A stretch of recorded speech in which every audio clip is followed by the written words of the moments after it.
Hello and welcome to a video that's going to surprise you, because usually I tell people to learn how to go out, approach attractive strangers and start talking to them. But in this video I want to show you how to stop that, because there is a huge disadvantage, a shadow of learning how to cold approach.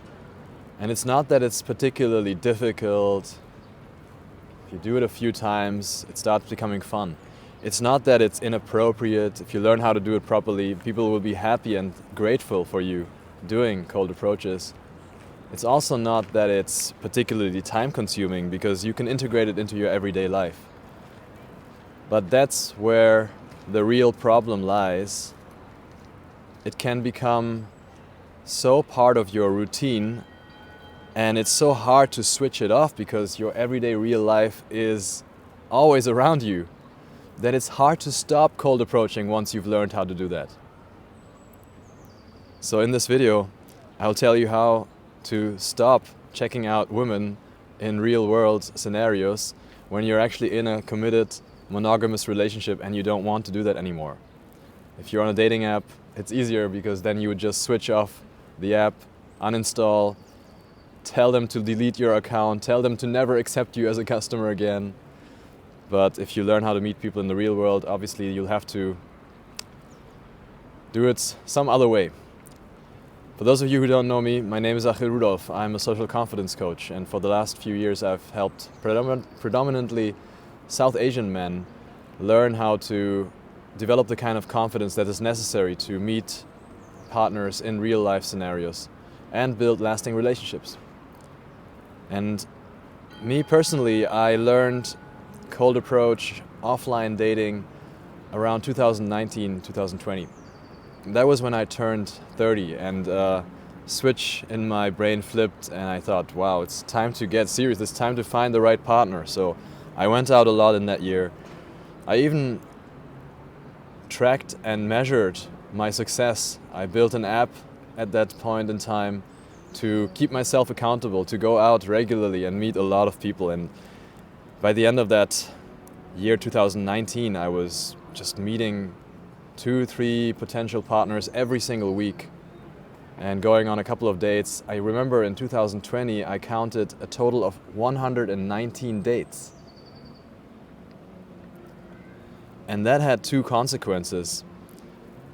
Ironically, it kind of led to less fulfilling relationships, because I was starting to have so many options. I felt almost like the classical proverbial Chad on a dating app who doesn't need to commit, because he can just go out, and instead of going on an app, I would just have to go out in the streets and go about my life, and I would find another potential date for the weekend.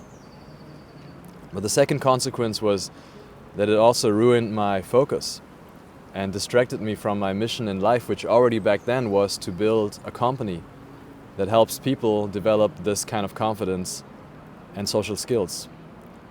Because half of my brain's capacity was just consumed by thinking about what to text the next woman, where to go on a date the weekend, meeting the next one.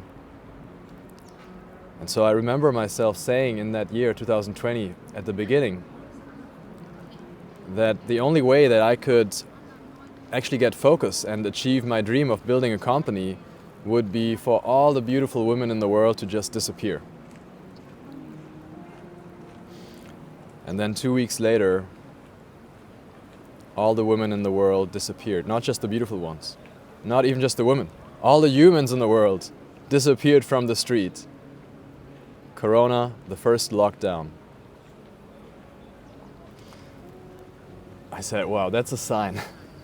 It's a sign from the universe. I should really get serious, not just about the dating thing, but about my mission in life. And that's when I really started working with a lot of focus and dedication on my dream of building this company. That's when I started building that app into not just a tool that I used for myself, but a tool that the world could use. That's when I started coaching other men on how to build that confidence. It was also helpful that Corona allowed me to work from home, and in the home office there was more flexibility. I could spend a lot more time building my own passion project, and I got the first successes. And I was still going out once in a while. Of course, Corona didn't allow a lot of socializing at the time, but I was still doing it because I knew how to do it in everyday real life. I didn't rely on bars or clubs to be open. So I still met a lot of people, and at that time I also met my girlfriend, and obviously it was the perfect time to get into a relationship. And in fact, that made it easy for me to transition back from that almost player lifestyle where I was meeting a lot of people to that committed monogamous lifestyle. And that's a switch that you have to make when you learn how to cold approach or even get really good at online dating or dating in general. At some point, if you're doing dating to find a relationship and find a life partner, then you can't stay in that zone where you have a lot of options and you're kind of hitting on a lot of people, going on lots of different dates. You have to transition back, and it's not so easy, especially if you've just transitioned into that kind of confidence where you were shy, introverted, kind of a bit more boring and a couch potato before, and then you start going out, having fun, learning how to have fun, and then just going back to something more sedentary again, something more committed and deep. It's not an easy transition, and Corona helped me. In that sense, I would say Corona saved my life in two ways. It helped me to commit fully to my relationship and say, yeah, this is great, and there's not too many distractions around anymore. Let's go. And also, it helped me to focus on my mission and start taking my dream of building a company real seriously. And that, of course, goes hand in hand. For me, that's both a manifestation of maturing as a man. You commit to one woman and that you commit to your dreams. And usually I talk about that shift from becoming from an introverted, rather shy person to an extroverted, more outgoing person. But today in this video I want to talk about the shift back, which is a bit difficult when you're doing offline cold approach dating. And of course that Corona lockdown didn't last forever, so I started having problems again with that. Once my relationship passed that 1 year mark and Corona was getting under control, of course social life resumed. And after I hit the first few barriers with my girlfriend, a few crises, and the initial honeymoon phase was over, my habit of wanting to interact with random strangers kind of resurfaced. And I got back into that mode of just meeting new people all the time. And I was happily in a relationship, it was working, but still I felt attracted sometimes. And so still I ended up flirting sometimes and making up excuses why that was actually okay, why it was just friendship and nothing romantic. Of course, as you can imagine, that led to a lot of drama in my relationship, and so I stopped doing that. I had to stop talking to women that I found in some way attractive because I knew I was cheating myself. But nevertheless, I was still looking, and that continued until recently. I'm still struggling with it now as I'm recording this video. And this is really weird and no one talks about it. I'm myself quite ashamed of it, I have to admit. But when I walk around and a pretty woman appears in my view field,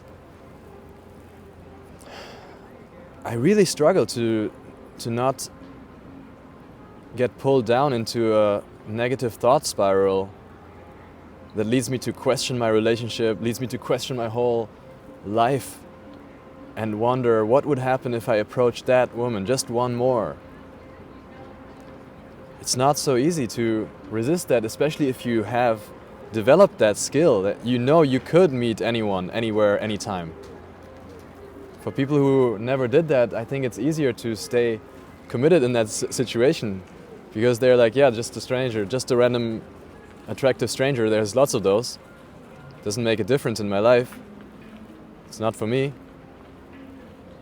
But if you have learned how to meet people like that, then anyone could potentially be for you.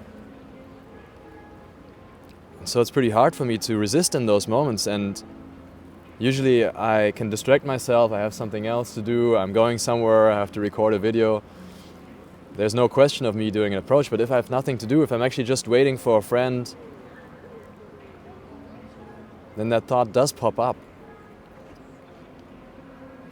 Come on, you don't lose anything by just having a look. You can look. It's pleasurable to look at beautiful people. And so I would sometimes just look. But once you look, a lot of other thoughts come up. Because then you think, oh, if I can look, I could also just move myself a little bit to have a better look. I could walk a little bit with that person and just glance at that beauty, just to appreciate the beauty, right? And you think to yourself, well, I'm not going to approach anyways. I'm in a relationship. I'm not going to talk to her anyways. I might just as well just enjoy the beauty and walk with her for a little bit and check her out from the side. In the gym, that happens sometimes. There's someone attractive and I decide to take the treadmill next to them. But when you're there, the thoughts get worse and worse. So then you ask yourself, hey, what if this person was actually maybe even more compatible? Maybe this person is even more beautiful. I want to find out. There is this part of you that feels drawn to the forbidden. And then you remember the trouble in your relationship. You remember all the little hiccups and the little incompatibilities. You wonder, did I go with the right person? It gets worse for me. You might notice I'm squinting. One of the reasons for that is that I actually need glasses, but I don't wear them because I don't usually like to even see all the details in the world. I prefer my world a tiny bit blurry. But in that moment, when you see someone attractive, you want to see the details. But I don't wear my glasses, so sometimes I find myself actually, I don't do this anymore, but until recently, zooming in on my phone. Can you believe that? My phone camera has better vision than my eyes. And so I would just casually zoom in a little bit, adore that person from the other side of the street. How weird is that? I mean, it became almost an automatic habit for me. Even on dates with my girlfriend, it used to happen sometimes that I would just look over. I'm sure you've had this. You're with a wonderful woman, you're at a date, but there's someone else and your body almost automatically checks her out. This is really bad. There's no other way to say it. It's not just creepy and weird. I wouldn't really care about that. I wouldn't care if some of you think I'm weird. But it's also really bad for concentration and your energy. Because every time you check someone out like that and you have to fight those thoughts in your head that say, no, I shouldn't even check her out. There's no point. I'm losing time here. I'm losing energy. And I have to make a decision. If I let myself go to the point where I'm almost fighting against my impulse to approach that person, I have to make a decision, and I cannot make a lot of heavy decisions like that in a day. So by taking that stupid decision, that is already clear from the first place, I'm not going to talk to her anyways, I lose the energy that I need for another important decision. And that's a huge barrier for my success right now. My success right now in life, and most of people's success in life really depends on how clear and how focused they can think. And if I can have a lot of great ideas every day and channel them into great content, great coaching, great products, then I win. But if my focus constantly gets interrupted because of someone I see in my lunch break, I'm gonna fail. And then of course it also messes with my connection to my partner. Those thoughts are toxic. But that's nothing new, and you don't need someone to tell you that some thoughts that you're having are toxic. That's not very helpful. So let's now dive into the solutions that I recommend and that I discovered that helped me overcome this issue. And the first part of that solution is to accept that this urge to check out attractive people is actually something natural, and there is no use in trying to forcefully suppress that. You can't win. That's so deeply coded into your biology that there will always be a force. There will always be an animalistic, an unconscious part of us that automatically wants to look. But then also it's important to realize that that is just one part of us. It's not the one part that needs to dominate. It's not the part that should dominate, because it's an ancient part. It's the primitive part. And there are many other parts, many other voices in one's head at every time. And the key is just to accept the other voices as well, and then to make a conscious decision on which voice you want to listen to, and which voice you want to strengthen, and which voice you want to train away or train to resist. But the first step for that to happen, and that's the first part of the solution, practical solution here, is that you need to know exactly which voice you want to strengthen. You need to know exactly which voices are there, and then which voice will actually lead you to the life that you want, which requires you to know exactly what life you actually want.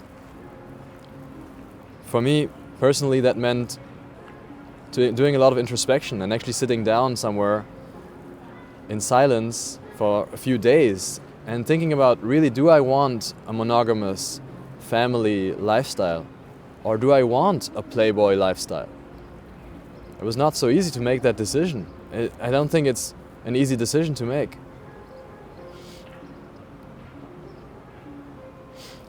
It involves looking at your value system, and there are lots of things that people value. I mean, all values are valuable.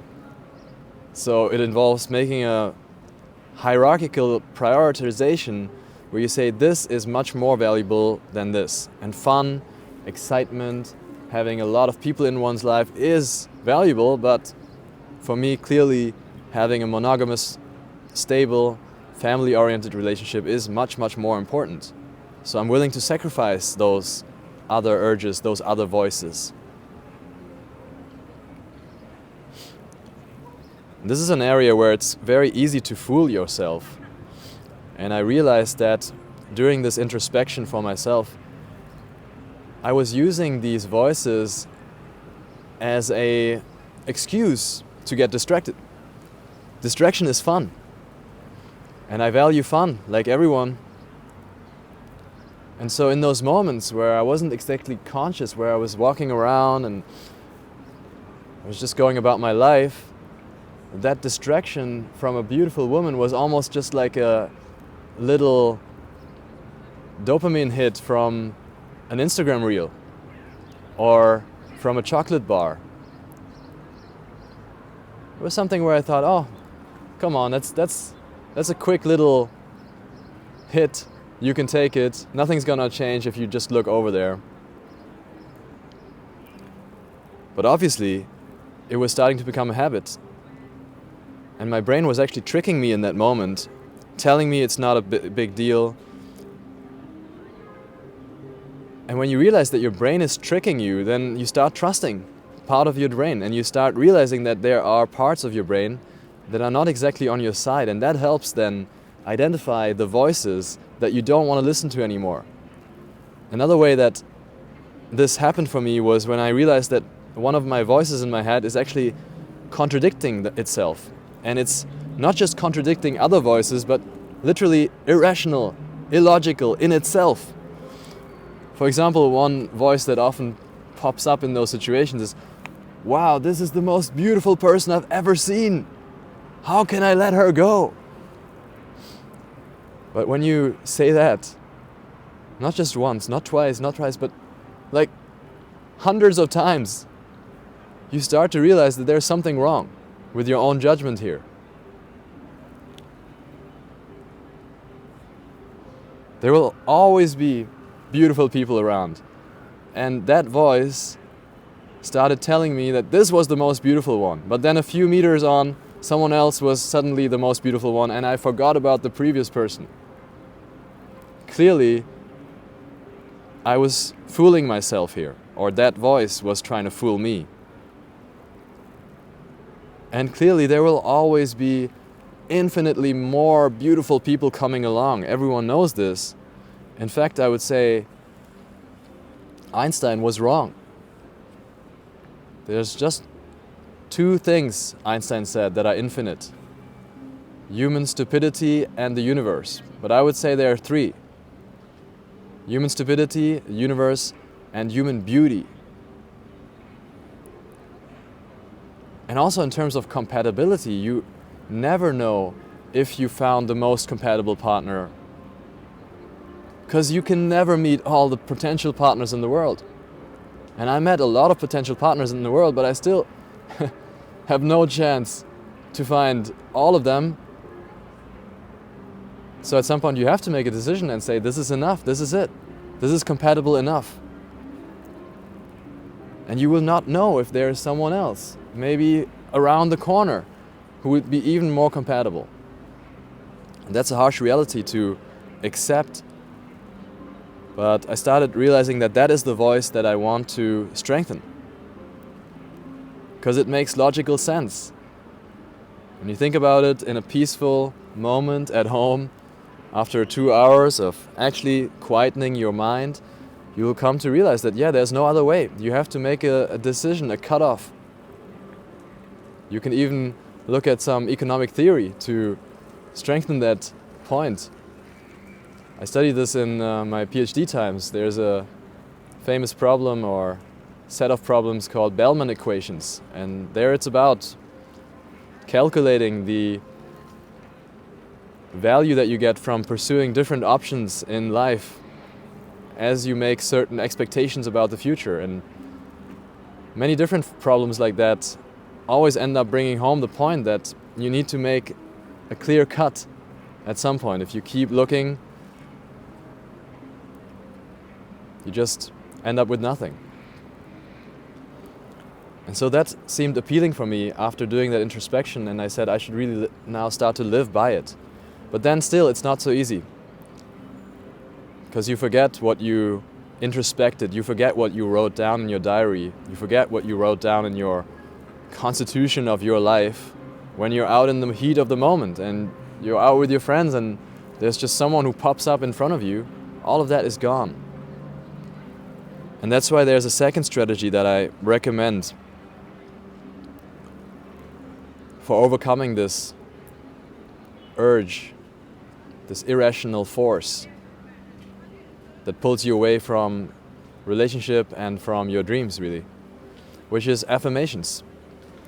You've heard of affirmations before, I'm sure. I already described it in one of my previous videos around how to overcome laziness and other areas of life. But you can use affirmations to strengthen certain voices in your head.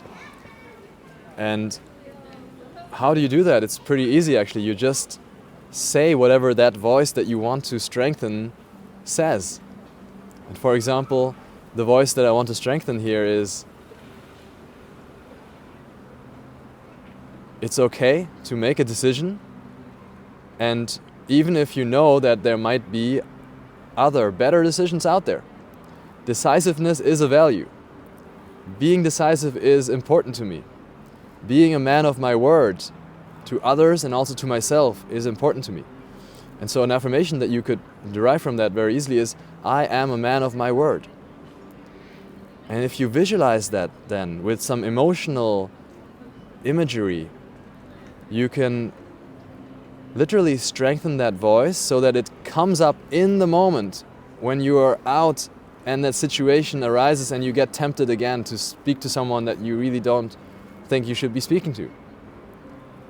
You can practice that moment, and visualizations and affirmations help you prepare for that moment.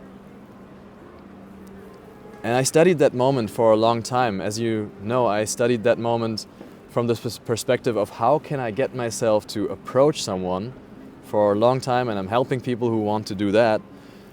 But then I started studying that moment from the perspective of how can I stop myself from approaching. And as I said earlier, what I discovered is that urge, that natural pleasure that you feel from checking someone pretty out, it's a force that I'm not going to be able to overcome. So in my affirmations around this, I actually say, I don't need that pleasure. Before that, I actually had something else. In my first iteration of this affirmation, I had, I don't feel pleasure from checking out women. But that was not a good one, because it contradicts with that natural reality that as a human being, as a body, I do feel a certain pleasure from checking out beautiful people. And so instead I wrote, I don't need that pleasure. And that works very well, because in the moment when someone pops up on the edge of my view field and I feel that urge to check her out, I'm now training my mind to come up with that question, do I need that pleasure? It's gonna be pleasurable to check out that pretty body over there, but I told myself in the morning that I don't need it in my affirmations. And then that thought process will be triggered, and I'll prove to myself again in that moment very quickly, because I've practiced that thought sequence, that I don't need that pleasure. It's going to be more pleasurable for me, in the long run at least, to stick to my video here, go through the points that I want to present, make sure I reach my audience, make sure I leave an impact, make sure I do my work.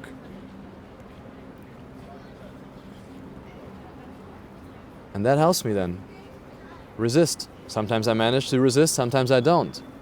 It's a matter of practice. And then there's a third strategy that I want to propose to you to deal with that irritation that comes from this temptation, and that is a pearl habit. You can develop a so-called pearl habit around this moment. And this is a concept that I took from B.J. Fogg, a behavioral psychologist who wrote a really good book called Tiny Habits. I think it's highly, highly, highly useful. You should read it if you have the chance. And he uses the concept of pearl habits, which are habits that are formed from irritations, because a pearl is formed inside a muscle from the irritation caused by a sand grain. And so there are certain things in life that are just not gonna go away. Certain irritations will always exist. Some things will trigger you, and you can design your life as much as you want. You will not remove the temptation and the little bit of a trigger that appears from walking around in the world and seeing someone attractive. Something we have to live with. And so this concept says, why don't we let that trigger us, but instead of letting it trigger us into a negative thought spiral where we start questioning our relationship, start questioning our life, start thinking that we're not gonna achieve anything in life, we can let it trigger us into a positive thought pattern. You can rewire your brain to have a positive response to that irritation. And one way to do that is to just say, okay, there's another opportunity where I can practice my core values. And my core value, one of my core values is growth. And I know that growth requires me to stay focused, not to lose time and energy. So that already, if I have that thought, it's already a positive experience, because I can remind myself of who I am. And then when an interesting person, an attractive figure appears, I'm not going to think, oh no, another time I have to be in that limbo. Oh, should I approach? Should I not? of course I shouldn't, what am I even doing here, why am I looking? No, my thought will be, all right, great, another opportunity for me to practice being the man who I want to be, the one who stays focused, who is a man of his word. You can even link it to masculinity itself. For me, at this point in my life, masculinity means that in that situation I don't look at an attractive woman. And so the way I turned it into a pearl habit is to say, whenever I feel tempted to check someone out, I remind myself of my masculinity. And I feel masculine in that moment by not looking.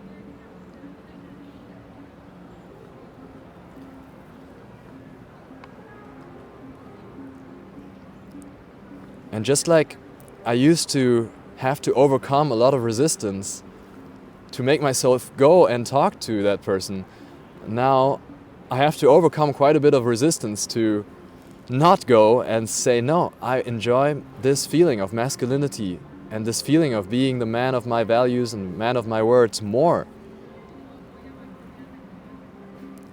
But it's also an act of self-love. That's another way that you can turn it into a pearl habit. You can say it's another opportunity to show that you respect and love yourself. Because you said that you wouldn't approach more people. You made that promise to your partner, to yourself, to the world. And now going there would be, of course, a breach of that promise, which would mean that you don't really respect yourself. Which also means that you don't respect your partner, by the way. But an easy way to make it into a pearl habit is to take that moment as an opportunity to remember how much you love yourself. This doesn't have to be a masculine thing. This doesn't have to do anything per se with masculinity, but it has to do something with self-love. And you know that it doesn't make a difference whether that person is pretty or super compatible. You already know that you're not going to talk to her. So you know that this moment of checking someone out is just a waste, complete waste of energy, complete waste of time. Even from that perspective, it's an act of self-love to say, no, I don't want to lose time. I respect my time. I respect my mission in life too much to lose a few seconds even. And so these are the three strategies that I discovered and that I used quite successfully in my life to overcome this almost addiction to socialize with interesting people. The journaling, knowing exactly what you want and which voices in your head that you want to strengthen. The affirmations and visualizations that help you practice strengthening those voices in the moment where they come up, in the moment where they seem very appealing and where you are distracted and not conscious enough to usually have the right set of mind streams. And the idea of turning it into a pearl habit. Not just resisting the urge, but actually adding some other thoughts and feelings on top of the resistance. So that it's not just like, oh, another resistance, another missed pleasure, but rather, okay, I missed that pleasure, but I give myself another kind of pleasure which is more meaningful and deep and helpful to me in my life. That's it for this video here. I hope you found some value. And if you want to know more about how to learn both cold approaching strangers and drawing them into your life, but then also building that lasting relationship where you don't need to meet more strangers anymore, where you feel like you're on a path to having a beautiful long-term relationship, then there is a link in the description where you can find out more about how I help people achieve that. For now, leave a like and a comment if you have some questions, and subscribe to this channel if you haven't yet to stay in touch. Samgachat Vam. Namaskar.